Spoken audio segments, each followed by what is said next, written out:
ഒരു സാധനം കഴിച്ചു എന്ന് വയ്ക്കാം, ഒരു ദോശയുടെ ഒരു കഷ്ണം കഴിച്ചു എന്ന് വയ്ക്കാം, അത് വായിന്ന് താഴെ ഇറങ്ങിക്കഴിഞ്ഞാൽ അത് ശരീരത്തിനകത്താണോ പുറത്താണോ?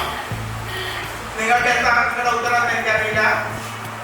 എല്ലാവരും കൂടുതൽ ആൾക്കാരും പറയും അത് ശരീരത്തിനകത്താണ്. ശരിയല്ല, അത് ശരീരത്തിന് പുറത്താണ്. നമ്മൾ വിഴുങ്ങി കഴിഞ്ഞാൽ അത് ശരീരത്തിന് പുറത്താണ്. അത് അബ്സോർബ് ചെയ്ത് കഴിയുമ്പോഴേ ശരീരത്തിനുള്ളിലേക്ക് അത് പ്രവേശിക്കും.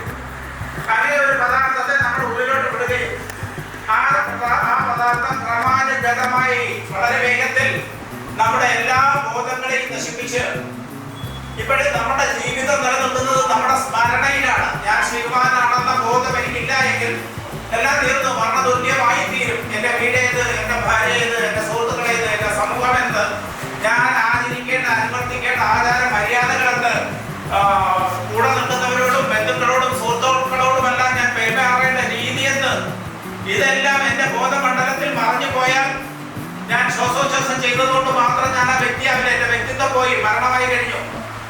അങ്ങനെ ജീവിച്ചിരിക്കെ തന്നെ മരണത്തിലേക്ക് തള്ളിവിടുന്ന പദാർത്ഥങ്ങളെയാണ് നമ്മൾ ലഹരി എന്ന് പറയുന്നത്. അത് കുറച്ചു നേരത്തെ സന്തോഷത്തിന് വേണ്ടി കൊടുക്കുന്നതായിരിക്കാം.